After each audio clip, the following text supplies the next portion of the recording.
दोस्तों, आज की इस वीडियो में हम सुनेंगे मशहूर लेखक और निवेशक रॉबर्ट कियोसाकी की एक प्रेरणादायक स्पीच। इस स्पीच को रॉबर्ट कियोसाकी की अब तक की सबसे बेहतरीन स्पीच में से एक माना जाता है। तो चलिए इस दमदार और जिंदगी बदल देने वाली स्पीच को हिंदी में सुनते हैं। सबसे पुराना और अब बेकार हो चुका आइडिया है। स्कूल जाओ, नौकरी करो, मेहनत से काम करो, पैसे बचाओ, कर्ज से बाहर निकलो और शेयर मार्केट में लंबी अवधि के लिए निवेश करो।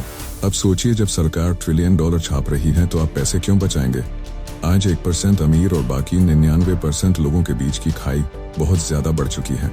ये सिर्फ पैसे की बात नहीं है, आपको एक कदम पीछे हटकर पूरी तस्वीर को देखना होगा। तो अब करना क्या है? हर इंसान के अंदर एक गरीब इंसान होता है। आज भी मेरे अंदर वो गरीब इंसान मौजूद है।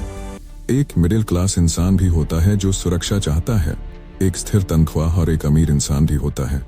ये तीनों हमारे अंदर होते हैं, लेकिन हमें के बारे में सिखाया नहीं जाता। हमें सिर्फ ये सिखाया जाता है कि स्कूल जाओ, नौकरी लो, तनख्वाह पाओ। हमें अमीर बनने का तरीका नहीं सिखाया जाता। अगर आपने रिच डैड पुअर डैड पढ़ी है तो आपको पता होगा कि मेरे अमीर डैड ने मुझे कभी तनख्वाह नहीं दी। वो कहते थे कि तनख्वाह लेना आपकी जिंदगी की सबसे नुकसानदायक चीज हो सकती है।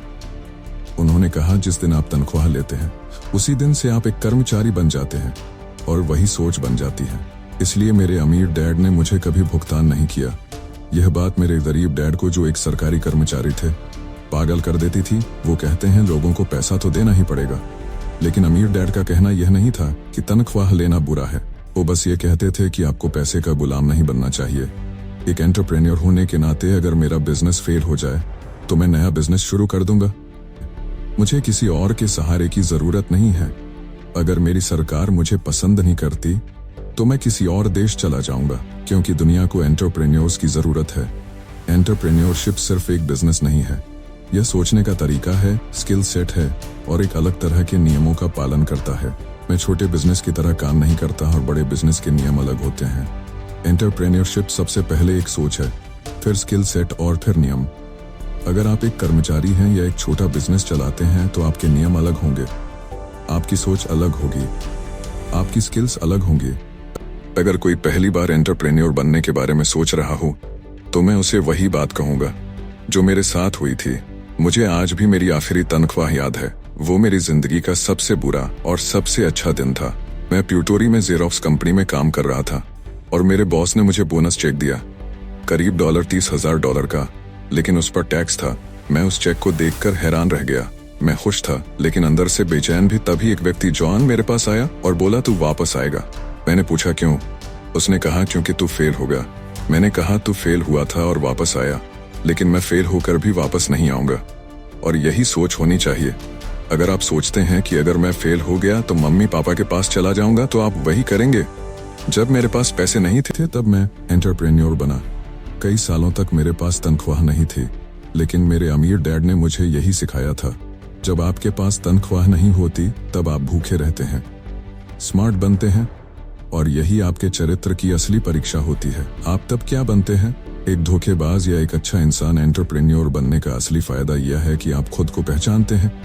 जब आपके पास कुछ नहीं होता, लोग सिर्फ सोचते हैं मेरे साथ क्या होगा। उन्हें पूरी तस्वीर देखनी चाहिए। हर बुरे समय के बाद अच्छा वक्त आता है, लेकिन उसके लिए तैयार रहना जरूरी है। अगर आप सोचते हैं कि अगले 20 साल वैसे ही होंगे जैसे पिछले 20 साल थे, तो आप तबाह हो जाएंगे। जैसे हम दूध लेते वक्त एक्सपायरी डेट दे हैं, वैसे ही दिमाग की एक्सपायरी भी होती है, लेकिन लोग उसे नहीं देखते। जहां कुछ लोग कहते हैं कर्ज से बाहर निकलो, मैं कहता हूं कर्ज में घुसो समझदारी से।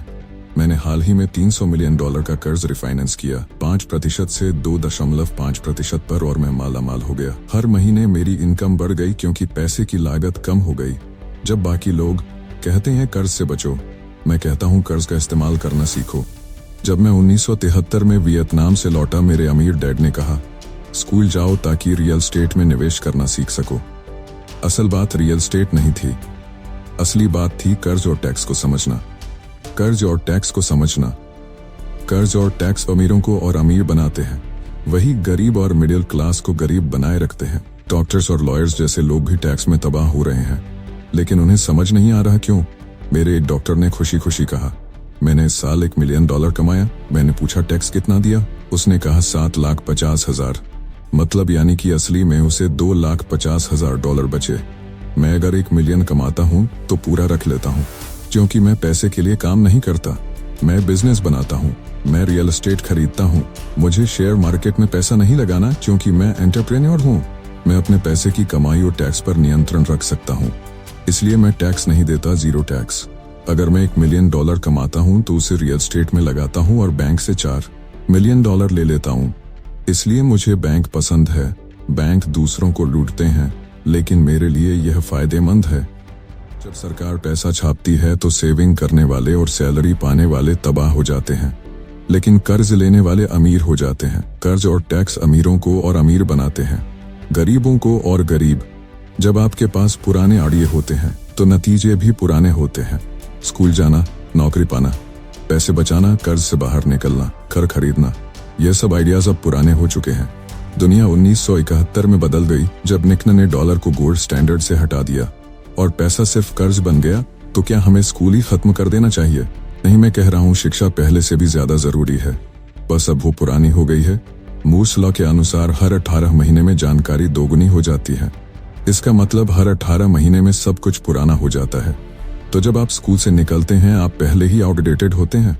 आज बैंक आपकी सेविंग्स पर ब्याज नहीं देते बल्कि चार्ज करते हैं, क्योंकि बहुत सारा पैसा छापा गया है और अब वो पैसे की वैल्यू गिर गई है। इसलिए शेयर मार्केट और रियल एस्टेट में बबल्स हैं। लोग कैश से छुटकारा पाना चाहते हैं, क्योंकि कैश अब क्रैश में है। लोग आज भी कहते हैं मुझे हाई पेइंग जॉब चाहिए, लेकिन यह सोच अब पुरानी हो चुकी है। कर्ज से बाहर निकलो, अब पुराना विचार है। अब सीखो कैसे कर्ज में घुसकर अमीर बना जाए। टैक्स के बारे में कोई नहीं सिखाता। जब सरकार पैसा छापती है, दो चीजें होती हैं, महंगाई और टैक्स, और यह मिडिल क्लास को तबाह कर देती है। और अगर आप सोचते हैं कि आप सिर्फ बिजनेस शुरू करके बहुत पैसे कमा लेंगे, तो आप सपना देख रहे हैं। असली एंटरप्रेन्योर कुछ और ही करते हैं। अमेरिका में 28 मिलियन स्मॉल बिजनेस ओनर्स हैं, जिनमें से 24 मिलियन अकेले काम करते हैं, जिन्हें नॉन एम्प्लॉय एंटरप्रेन्योर कहते हैं। ये लोग खुद को एंटरप्रेन्योर समझते हैं, लेकिन असल में वे सेल्फ एम्प्लॉयड होते हैं और सबसे ज्यादा टैक्स भी वही भरते हैं। अब बात करते हैं आंतरिक अर्थव्यवस्था की। हर इंसान की खुद की पर्सनल इकोनॉमी होती है। अगर आपकी सोच कमजोर है तो आपको दुनिया की हर चीज बुरी लगेगी। मुझे फर्क नहीं पड़ता अर्थव्यवस्था अच्छी है या बुरी, क्योंकि मैं किसी भी हाल में अमीर बनने वाला हूँ। एक गरीब इंसान सिर्फ बुरा देखेगा, क्योंकि उसे किसी भी हाल में पैसे कमाना नहीं आता। मिडिल क्लास इंसान को सिर्फ नौकरी, घर और कार चाहिए होती है, और अगर उसकी नौकरी छीन जाए तो उसकी दुनिया ही खत्म हो जाती है। लेकिन एंटरप्रेन्योर के पास तो नौकरी होती ही नहीं, इसलिए उसे फर्क नहीं पड़ता। जैसा बकी फुलर ने मुझे सिखाया, हर चीज के दो पहलू होते हैं। अगर आप कहते हैं अर्थव्यवस्था खराब है, तो असल में आपकी सोच खराब है।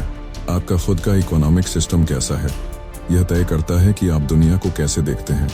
एक रियल एंटरप्रेन्योर के पास इंटरनल फोकस होता है।